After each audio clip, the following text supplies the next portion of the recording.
જે વ્યાખ્યા ગીતાજીમાં ભગવાને આપી છે, આવું દુનિયામાં કોઈ વિચારકો આપી શક્યા નથી. અદ્ભુત વ્યાખ્યા છે. ભગવાન તો કહે કે મૃત્યુ જેવું ઉત્તમ ક્ષણ બીજી કઈ હોય? તમે ઓફિસેથી કામ કરી, આખો દિવસ કામ કર્યો, પરસેવે રેબ જેબ થયા, ઘરે આવો, નાહો, કપડા બદલો અને બેસો તો કેવા ફ્રેશ થઈ જાઓ, થાક ઉતરી જાય. ભગવાન કહે આજ તો મૃત્યુની ઘટના છે. મૃત્યુથી ડરવાની જરૂર જ નથી, કારણ કે જ્યારે મૃત્યુ હશે ત્યારે આપણે નહીં હોઈએ, અને જ્યારે આપણે છીએ ત્યાં સુધી મૃત્યુ નથી. આપણા બંનેનો સંગમ થવાનો છે જ ક્યાં? આ તો પ્રક્રિયા છે. પ્રત્યેક વિસર્જન એ નવા સર્જનની શરૂઆત હોય છે. આપણે એને લય અને પ્રલય માનીએ છીએ, ખરેખર વિસર્જન જ નવસર્જનની શરૂઆત છે. અદ્ભુત રીતે મૃત્યુને સમજાવતા પરમાત્માએ કહ્યું, માણસ મૃત્યુથી ડરે છે. અરે આ તો એક પ્રક્રિયા છે. જે બાળપણ આવ્યું, યૌવન આવ્યું, વૃદ્ધાવસ્થા આવી, એમ જ મૃત્યુ એ તો અટલ સત્ય છે. દુનિયામાં ઘણા એવા ઘર હશે જ્યાં કોઈનો જન્મ ન થયો હોય, પણ કોઈ એવું ઘર નહીં હોય જ્યાં કોઈનું મૃત્યુ ન થાય. મૃત્યુ આશ્ચર્ય નથી, જન્મ આશ્ચર્ય છે. લોકો એમ કહે કે આ કારણે મૃત્યુ થયું, આ કારણે મૃત્યુ થયું, એક્સિડન્ટને કારણે થયું, આને રોગને કારણે થયું. જુદા જુદા કારણો મૃત્યુના બતાવવામાં આવે છે, પણ મૃત્યુનું એક જ કારણ છે દુનિયાભરમાં, અને એ કારણ છે જન્મ. જાતસ્ય હિ ધ્રુવો મૃત્યુ, આગળ આવશે ચર્ચા. જેણે જન્મ લીધો છે એનું મૃત્યુ નિશ્ચિત છે. કારણો બદલાય, કોઈનું નેચરલ ડેથ હોય, કોઈનું એક્સિડેન્ટલ ડેથ હોય, પણ આપણે ત્યાં આધ્યાત્મિક જગતમાં સ્પિરિચ્યુઅલ ડેથ કહેવાય છે. મૃત્યુના માથે પગ મૂકી જેમ પરીક્ષિત મહારાજ પ્રભુની ગોદમાં ચડી ગયા.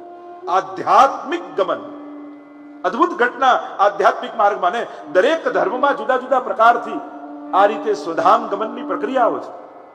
આપણે ત્યાં ભાગવતમાં જે સ્પિરિચ્યુઅલ ડેથની વાત છે, મૃત્યુનો ભય સમાપ્ત થઈ જાય. ભય મરી જવો એ બહુ મોટી વાત છે. અને જ્યારે ભય નથી હોતો ને, તો મરને સે સબ જગ ડરે, મેરે મન આનંદ, મરને હી તે પાઈએ પૂર્ણ પરમાનંદ. પછી તો પ્રભુને મળવાની ક્ષણ બની જાય, પ્રભુ મિલનનો અવસર બની જાય. પ્રતીક્ષા કરે જીવ કે બસ વાસાંસ જીર્ણાની યથા વિહાય, નવાની ગૃહણાતિ નરો પરાણી. અરે કોઈ ઉગાડેલા વૃક્ષ પાસે જોયું છે કેવો શીતકાલનો સમય આવે ને બધા પત્તાઓ ખરે, બુઠ્ઠું થઈ જાય, એમ લાગે આ વૃક્ષ કેવું થઈ ગયું, બધા પત્તા ખરી ગયા. અને સમય આવે ત્યારે પાછી કૂપળો ફૂટવા લાગે. આ તો આખા જગતનું સર્જન વિસર્જન છે. એ જ ખરેલા પત્તાઓ ખાતર બની જાય ઘણીવાર, અને નવાને ઉગવા માટે આધાર બની જાય. આ તો પ્રક્રિયા છે કુદરત. એ જેમ માણસ થાકેલો આવી પોતાના જૂના વસ્ત્રો કાઢી નવા વસ્ત્રો પહેરી લે. કારણ કે તમને કરચલી વાળો થઈ ગયો હોય, દુર્ગંધ વાળો થઈ ગયો હોય, એવું કપડું પહેરો, એમ થાય ને કે આ કાઢીને નવું પહેરી લે. એમ દેહ પણ જ્યારે કરચલી વાળો થઈ જાય, દેખાતું ઓછું થાય, સંભળાતું ઓછું થાય. ઘણી વાર એટલે જ કહીએ ને કે જ્યારે શરીર પૂરેપૂરું કામ કરે છે ને ત્યારે ભક્તિ કરી લેજો. લોકોના પ્લાનિંગ એવા હોય કે ગડપણમાં કરવા, એટલે દેખાતું બંધ થશે ને પછી દર્શન કરવા જઈશ, સાંભળાવાનું ઓછું થશે ને પછી કથા બેસાડીશ, ચાલતા ફરતા બંધ થશે ને પછી સેવા પધરાવીશ. અરે કરો, અત્યારે અનુકૂળતા છે, આ 6 મહિના ફાવે એવું છે તો અત્યારથી શરૂ કરી દો. ભવિષ્યનું ન વિચારો. ઘણા લોકો મારા પછી કોણ કરશે? અરે જે કરશે એ કરશે. પ્રભુએ જેના ભાગ્યમાં લખાવ્યું હશે, લખ્યું હશે, કરશે. અને પ્રભુ એમનો રસ્તો શોધી જ લેતા હોય છે. આપણે તો આપણને જે ઘડીઓ મળી છે એ પ્રભુ સાથે સનાથ કરવાનું. બહુ ભવિષ્યનું લાંબુ નહીં વિચાર. અમુક ઉંમર થાય ને પછી ફ્લડ લાઇટની જેમ દૂર દૂર નહીં જોવું, પછી તો ટોર્ચ લઈને ચાલો. 4 ડગલા દેખાય ચાલો, પાછા 4 ડગલા આગળ દેખાય, પાછા 4 ડગલા ચાલો, પાછળ આગળ 4 ડગલા, એમ કરીને ગંતવ્ય સુધી પહોંચી જાઓ. પણ 20 વર્ષ પછી કોણ સેવા કરશે આ વિચાર કરશો તો કાંઈ નહીં કરી શકો. અવસર બેર બેર નહીં આવે, આ મોકો ક્યાં પાછો મળવાનો? કોણ જાણે આવતા જન્મમાં કયો જન્મ મળે? શું આ જન્મના કર્મો પરથી એવું લાગે છે કે આવતા જન્મમાં માણસ થઈશું? એક શેઠજી જતા હતા મિત્રની સાથે, ને કોઈ ભિખારી આવ્યો ને શેઠજી કંઈક આપો ને, પેલા રૂપિયો કાઢીને આપી દીધો. એટલે પેલાના મિત્રએ કહ્યું કે આને રૂપિયો આપ્યો, આ તો જઈને કઈ વસન કરશે, જુગાર રમશે, ખરાબ કામ કરશે, અચ્છા આવું કરવાનું છે, હવે આને નહીં આપે. એમ ભગવાને આપણા કર્મો જોઈને માનવ દેહ આપ્યો, પણ માનવ દેહ આપ્યા પછી ક્યાંક લક્ષ્મીજી એમ ન કે તમે આને માનવ બનાવ્યો, આ તો આમ જ કરવાનો છે, ભોગત ભોગવાનો છે, પાપ જ કરવાનો છે. ભગવાન કે અચ્છા આવું કરવાનું છે, આજ પછી આને નહીં આપે. ચિંતન એ કરવું કે શું આપણા આ કર્મો પરથી એમ લાગે છે કે આવતા જન્મમાં માનવ દેહ મળે. ઘણી વાર મનમાં ચિંતા એ થાય, જો કોઈ એક સ્ટુડન્ટ કોઈ એક ક્લાસમાં ફેલ થાય ને, તો ફરી જેમ 10th માં ફેલ થયો ને પાછું એ જ ક્લાસમાં જવાનું આવે, શરમ આવે, પાછું એ જ ક્લાસમાં જવાનું, બધા આગળ જતા રહ્યા છે, આપણે એમ જ એને જતાય સંકોચ આવે. સંતો મહાત્માઓ કહે કે હે માનવ, તને શરમ નથી આવતી? વારે ઘડીએ ફેલ થઈ થઈ થઈ થઈ પાછો એ જ ક્લાસમાં બેઠો છો. પુનરપી જનનમ પુનરપી મરણમ પુનરપી જનની જઠરે શયનમ. પાછો ફેલ થઈ થઈને એ જ માના ગર્ભમાં આવી અને પાછો એ જ સંસારમાં આવે. કંઈક તો શર્મા. મિથ્યા જન્મ ગવાયો, મન તોસો કીતી કહી સમજાય. નંદ નંદન કે ચરણ કમલ ભજ, તજ પાખંડ ચતુરાય. શાસ્ત્ર એમ શીખવાડે છે કે મરીને ન જતા જીવીને જાઓ, જીવનનો ઓડકાર લઈને જાઓ, જીવનની તૃપ્તિ લઈને જાઓ. 100 વર્ષના આયુષ્ય ભલે ન થાય, પણ 100 વર્ષ જેવું જીવન જીવીને જાઓ. આજે પણ જે લોકો જીવીને ગયા છે એમના જન્મ દિવસે શોભાયાત્રા નીકળે છે, બાકી તો બધાની સ્મશાન યાત્રાઓ નીકળતી હોય છે. જે મરીને ગયા એમની સ્મશાન યાત્રા, જે જીવીને ગયા એની શોભાયાત્રા. બસ જીવનમાં આ જ ગણિત સમજવાનું છે. જીવન ઉત્સવ બને, મૃત્યુ પણ ઉત્સવ બને. અને એટલા માટે કહ્યું કે આ તો વસ્ત્રો છે. અને હિન્દુ ફિલોસોફી, સનાતન વૈદિક ધર્મ અન્ય ધર્મો કરતા જુદો પડે છે. એનું એક મહત્વનું પાસું, પાયાનો સિદ્ધાંત એ છે પુનર્જન્મનો સિદ્ધાંત. અન્ય ધર્મોમાં એટલે જ મૃતદેહને ગાળવામાં આવે છે અને બાળતા નથી. કારણ કે જ્યારે જજમેન્ટ ડે આવશે, ફેસલાનો દિવસ આવશે અને ત્યારે બધા કબ્રમાંથી બહાર નીકળશે અને પછી ચુકાદાઓ થશે. પુનર્જન્મની ત્યાં સ્વીકૃતિ નથી. પણ આપણે ત્યાં તો આ દેહ નશ્વર છે, દેહનો અંત છે, જીવનનો અંત નથી. જીવન તો અનંત યાત્રાઓ કરતું કરતું આવ્યું છે. આજે આપણે જેવા છીએ એવા કેમ છીએ એની પાછળ અનેક જન્મો કારણભૂત છે. તમને ગળ્યું જ કેમ ભાવે, તમને લાલ જ રંગ કેમ ગમે, તમને આવું જ કેમ ગમે છે? કારણ જેવી પ્રકૃતિ એવા કર્મ, જેવા કર્મ એવી પ્રકૃતિ ધારણ કરીને માણસ જન્મ લે છે. આ પ્રકૃતિ અને કર્મનું ઘટમાળ ચાલતી જ રહે છે. અને એટલા માટે જેવા છો એવા શા માટે છો એના એક કારણો છે. જીવન પૂરતી નથી હોતી મુકદ્દરની સમસ્યાઓ, મૃત્યુને બાદ પણ રહી ગઈ છે હસ્તરેખાઓ. આ તો અનંત યાત્રા છે. હિન્દુ એમ માને છે, સનાતન વૈદિક ધર્મ એમ મનાય છે, બે સિદ્ધાંત. માણસ ફરી જન્મ લઈને આવે એ પુનર્જન્મ, અને ભગવાન વારે ઘડી આવે એ અવતારવાદ. આ બંનેનું પ્રતિપાદન ભગવદ ગીતા કરે છે. બહુનામ જન્મનામ અંતે એમ ત્યાં પણ કહ્યું. અને ભગવાન કહે યદા યદા હિ ધર્મસ્ય પરિત્રાણાય સાધુનામ વિનાશાય ચ દુષ્કૃતામ ધર્મ સંસ્થાપનાર્થાય સંભવામી યુગે યુગે. આ અવતારવાદ, આ બંનેનું પ્રતિપાદન ગીતાજીએ કર્યું છે. અને એટલા માટે દેખાય સ્થૂલ દેહ, અંદર હોય આત્માની સાથે એ જીવ સૂક્ષ્મ દેહ, જેમાં ઇન્દ્રિયો અને સંચિત કર્મો રહે છે. આ સ્થૂલ દેહ પડી જાય છે. પણ ગીતાજી એમ કહે છે કે માકડની જેવી ચાલ આ જીવાત્માની છે. માકડ શું કરે? પહેલા 2 પગ આગળ કરે, પછી 2 પગ ઉપાડે. એટલે આ દેહ છોડતા પહેલા આ જીવાત્મા બીજા દેહને પસંદ કરી અને એ દેહમાં પ્રવેશ કરી જાય છે. અને એટલા માટે જ તો આ દેહથી કરેલા કર્મો સંચિત થઈ પેલાના કર્મ પેલા જીવાત્માની સાથે જાય. જ્યારે આત્મા અને જીવ છૂટા પડે એને કહેવાય મોક્ષ. આપણે એમ કહીએ કે આત્મ શાંતિ માટે આ રાખ્યું છે. ખરેખર આત્મા તો શાંત જ છે, આત્મા તો આનંદિત છે, એના માટે કંઈ કરવાની જરૂર નથી. પણ ત્યાં આત્મા શબ્દ જીવાત્મા માટે વપરાય છે. જ્યાં જીવ અને આત્મા, રમકડું હોય એની બેટરી હોય, આત્મા એ બેટરી રૂપે છે. અને બેટરીથી રમકડું ચાલે અને એને કારણે આ જીવ અને આત્મા ભેગા થઈ બીજા દેહમાં, એનાથી પછી બીજા દેહમાં એ રીતે પુનર્જન્મ ધારણ કરતા હોય છે. અને એટલા માટે જ આ જન્મમાં કરેલા કર્મો બીજા જન્મમાં ભોગવવા પડે, કારણ કે એ સંચિત અહીંયા જીવાત્માની સાથે છે. ત્યાં ઇન્દ્રિયોનો વાસ છે, અંતઃકરણ છે, અને એટલા માટે આ પુનર્જન્મનો સિદ્ધાંત આપણે ત્યાં છે. જ્યારે આ દેહ છોડે અને બીજા દેહમાં જાય, શરીર બળે પણ આત્માને કાંઈ થતું નથી. અને એનું પ્રમાણ આપતા 23મા શ્લોકમાં પરમાત્મા અદ્ભુત વાત કરે છે. અર્જુન, તું એમ માને છે કે તું આમને મારીશ? અરે દેખાય છે, જન્મ્યો છે એ મરવાનો છે. જે શાશ્વત છે એને તો તારા બાણ અડીએ નથી શકવાના. તું ઈચ્છે છતાં એ શાશ્વત આત્માનો સ્પર્શ સુદ્ધા તું કરી શકે એમ નથી. નયનમ છિંદંતિ શસ્ત્રાણી, એને કોઈ શસ્ત્રો મારી શકતા નથી, કાપી શકતા નથી. નયનમ દહતિ પાવક, એને અગ્નિ બાળી શકતી નથી. શરીરને બાળો, નાશવંત છે, પંચ મહાભૂતથી જન્મેલું એ દેહ પંચભૂતમાં વિલીન થઈ જાય. પણ જે જીવાત્મા છે, જે શાશ્વત છે, એ તો આગળ ગતિ કરી લે છે, એને પકડી શકાતો નથી. એટલા માટે તું શોક મૂકી દે. તું એમ માને છે કે તું મારનારો છે? ના, જે મરનારા છે એને તું મારીશ. જે નથી મરવાનું એને મારવાની તાકાત તારામાં છે. નયનમ દહતિ ન શોષેતિ મારુતઃ, પવન એને સૂકવી શકતો નથી. એવું આ જીવાત્મા છે.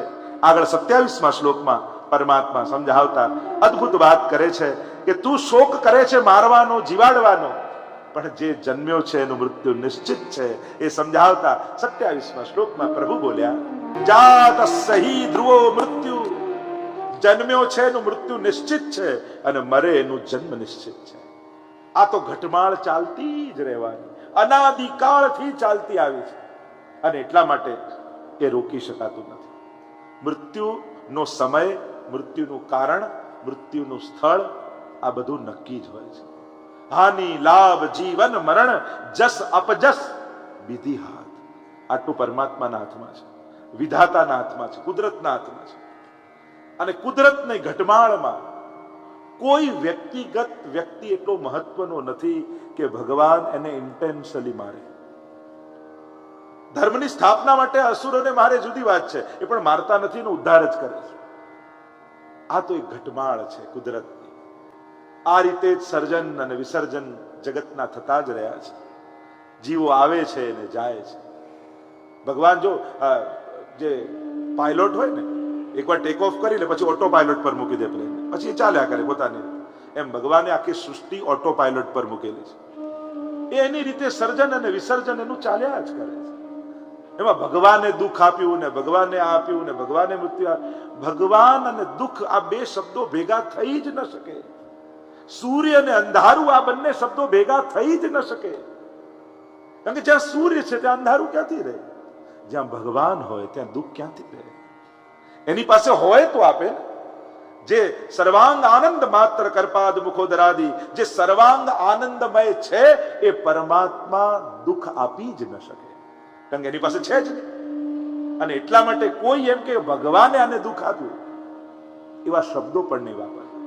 આ મારા જ કર્મની કોઈ કઠિનાઈ હશે કે મારા જ કર્મો દુઃખ રૂપે સામે આવી રહ્યા છે.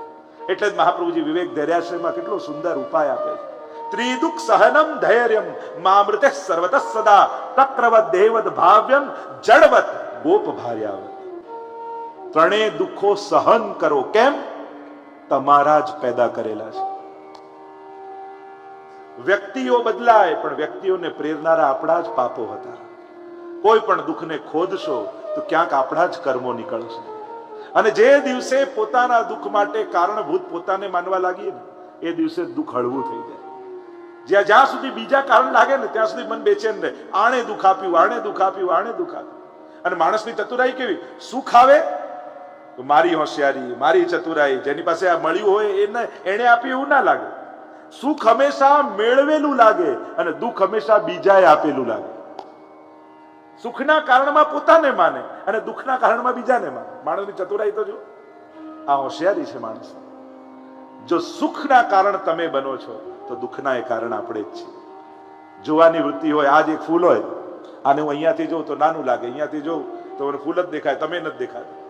દુઃખને આપણે બહુ નજીકથી જોતા હોઈએ છીએ એટલે બહુ મોટા લાગે છે. અને સુખને હંમેશા દૂરથી જોઈએ એટલે મોટા સુખો નાના લાગતા હોય છે. ત્રિદુઃખ સહનમ ધૈર્ય, એને સહન કરો. લડશો, ભાગશો તો દુઃખો મોટા થઈ જશે. દુઃખ કરતા પણ દુઃખનો વિચાર વધારે મોટો હોય છે. આવું થઈ જશે તો, આમ થઈ જશે તો, પેલું આમ કરશે તો.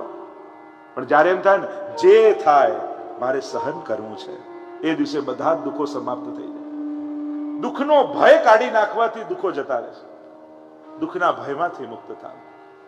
સિદ્ધ મન ચિત્ત તું સિદ્ધની ચિંતા કરે, કૃષ્ણને કરવું હોય. દયારામભાઈ, ચિંતા કરી કરીને અડધા થઈ જાવ, છૂટ છે તમને.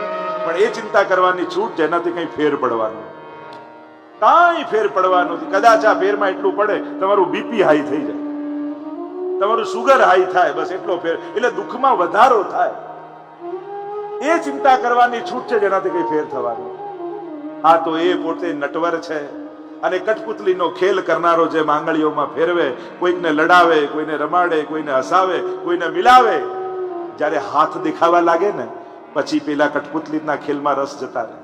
જ્યાં સુધી ખેલાવનારો હાથ નથી દેખાતો ત્યાં સુધી એમ લાગે આ લડી રહ્યા છે, આ મળી રહ્યા છે, આ ઝઘડી રહ્યા છે, આ પ્રેમ કરી રહ્યા છે. પણ જ્યારે હાથ દેખાય ત્યારે સમજાઈ જાય કે ખેલાવનારો કોણ છે. ચિંતા કરતા ચિંતન કરવું જોઈએ. ત્યારે પ્રભુ અવસર આપે તો મનને ચિંતનમાં લાવે. અહીંયા ભગવાન સમજાવે છે કે મૃત્યુ તો નિશ્ચિત છે. અર્જુન તું શેનો ઉદ્વેગ, શેનો મોહ લઈને બેઠો છે? સાવ મિથ્યા વાતમાં. કારણ કે આજે નહીં તો કાલે જતા રહેશે. અને તારું સ્વકર્તવ્ય છે, કારણ કે તારા ભરોસે આખું રાજ્ય બેઠું છે, તારા ભરોસે આખો ધર્મ ને માનનારો સમાજ બેઠો છે. આમાં તારા પર્સનલી રાગ દ્વેષ યા વિચારો ન ચાલે. તમે બધા સુવો છો, આજે યુદ્ધના મેદાનમાં સૈનિકો સરહદ પર ઉભા હોય અને એમ કે ના ના આ લોકોને મારવા નથી. અરે તારું ન ચાલે. તારા ભરોસે આખો દેશ સૂતો છે. તારા રાગ દ્વેષ, તારા થિંકિંગ, તારી ફિલોસોફી સરહદ ઉપર ન ચાલે તો તારે જોડાવું જ નહોતું. એવી જગ્યાએ લોકોનો ભરોસો લઈને ઉભા રહેવાની જરૂર જ નહોતી કે તારા ભરોસે લોકો સૂઈ જાય. અમુક સ્થાનો સમાજના એવા છે કે ત્યાં બેઠા પછી તમારા વ્યક્તિગત રાગદ્વેષ ચાલતા નથી, આખા સમાજની જવાબદારી લઈને તમે બેઠા હો. અર્જુન જોડે આ જ વાંધો પ્રભુને છે. તું તો ક્ષત્રિય છું, લડવું તારી પ્રકૃતિ છે, તારા સ્વભાવમાં છે. કદાચ છોડીને પણ ઘરે ગયો તો તને શાંતિ નથી મળવાની. લડવું તારા સ્વભાવમાં છે અને તારા ભરોસે આખું રાજ્ય બેઠું છે કે જ્યારે અર્જુન જીતશે તો ધર્મનું સામ્રાજ્ય હશે અને ફરી ધર્મની પ્રવૃત્તિ સમાજમાં આવશે. અને એટલા માટે તારું સ્થાન એ વ્યક્તિગત નથી, સમષ્ટિગત સમાજની જવાબદારી લઈને તું જ્યારે બેઠો હોય છે ત્યારે વ્યક્તિગત પ્રોબ્લેમો ગણાવવા ન હોય. સરહદ પર બેસેલા વ્યક્તિએ પછી મારું માથું દુખે છે, મારે ઘરે આ કામ છે, મારું પેટ દુખે, એ બધા પર્સનલ પ્રોબ્લેમ ત્યાં ન ગણાવવાના હોય. ત્યાં તો લડવા માટે જે છે, એનું કાર્ય જે છે, એની જવાબદારી જે છે. અને લડવું પણ રાગ દ્વેષ માટે નથી. અર્જુન, તું રાજ્ય જીતીશ એવા નાના ઉદ્દેશ્ય સાથે ન લડીશ, હું ધર્મને જીતાડીશ એવા મોટા ઉદ્દેશ્ય સાથે લડ. તારા સાધનો, તારી સમજણને તારી કમજોરી ન બનાવ, તારી તાકાત બનાવ. સમાજની તકલીફ જ એ છે, આપણે ઊંચાઈ વધારવાની જગ્યાએ બૂટની હિલ મોટી કરી લઈએ છીએ. આપણી ઊંચાઈ વધારવાની હોય, ઊંચાઈ દેખાવાનું ન હોય.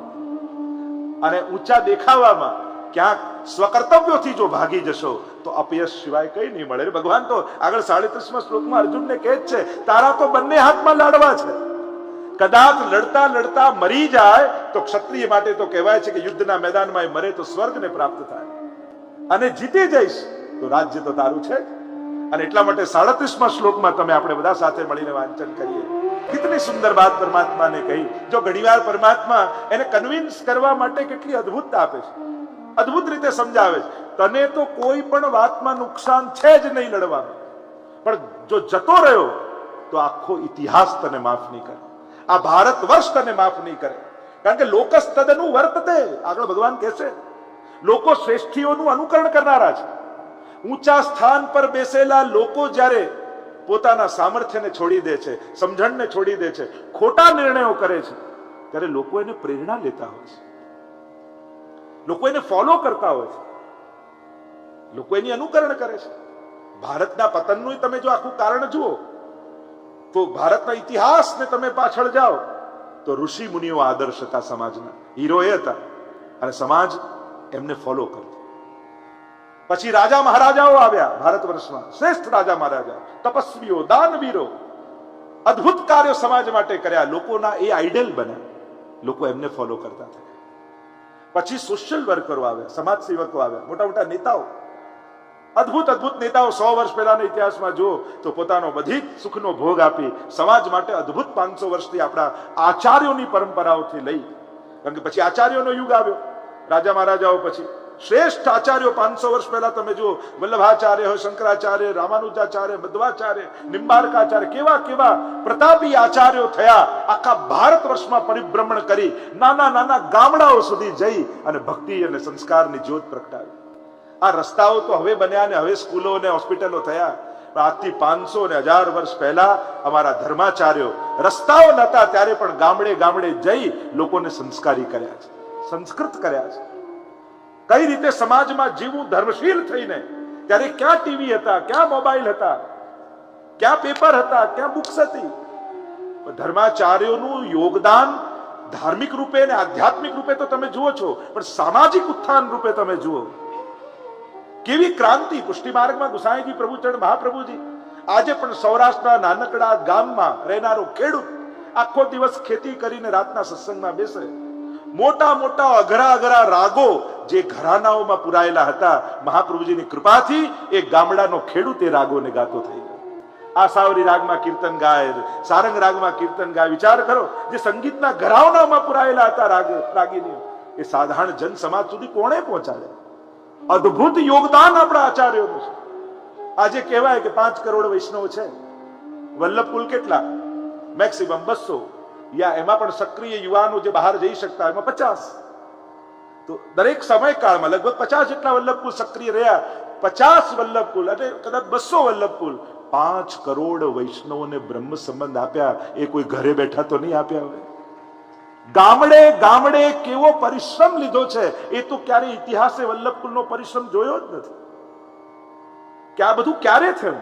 આટલી હજારો હવેલીઓ, કોચીન થી લઈને દિલ્હી સુધી અને દ્વારિકાથી લઈને કલકત્તા સુધી હજારો હવેલીઓ છે, એ વલ્લભકુલ વગર તો બંધાઈ નથી. દરેક જગ્યાએ ક્યાંક ને ક્યાંક એ થયું જ છે. ક્યારે આપણે એ પરિશ્રમ તો ગણ્યો જ નથી, જોયો જ નથી. એમને પરિવાર છે, એમને કુટુંબ છે, પણ આ છોડીને કેટલા મહિનાઓ સુધી નાના નાના ગામડાઓમાં જ્યારે કાંઈ જ નહોતું, ન ગાડી હતી ન વીજળી હતી, અને ત્યારે 2 મહિના ગામડાઓમાં મુકામ કરી અને વલ્લભકુલે જે સંસ્કારોનું સિંચન કર્યું છે એ કેમ ભૂલી શકાય? ત્યારે એ પણ કરવું જોઈએ.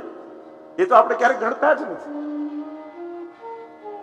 લોકોને હવેલીઓ દેખાય, ગાડીઓ દેખાય, આ બધું દેખાય, પણ એમનો પરિશ્રમ પૂર્વજોથી લઈ આજ સુધી જે થયો છે એ તો કોઈ ગણ્યું જ નથી. તો આચાર્યોનો યુગ આવ્યો, પછી આવ્યો બધા સમાજ સુધારકોનો. પણ છેલ્લા 50 વર્ષમાં સમાજના આઈડલ એ કેવલ કલાકારો બન્યા, ફિલ્મના કલાકારો. અને જ્યારે આઈડલો આવા થઈ જાય કે જે પડદા પર બધું સારું દેખાય પણ એમના જીવનની ઉચ્ચતા ન હોય, અને જ્યારે નબળા આદર્શો સમાજને મળી જાય ત્યારે સમાજ પણ નબળાઈ તરફ જવા લાગે. હા, બધા સરખા ન હોય, પણ જ્યારે પ્રખ્યાત કલાકારો કોઈ ખોટા કાર્યોમાં, જ્યારે સમાજના હીરો બનીને ફરતા હોય, લોકો એને ફોલો કરતા હોય, અને એ કોઈ ખોટા કાર્યોમાં લિપ્ત થઈ જાય, ત્યારે સમાજ આપમેળે નબળાઈ તરફ જતો રહેતો.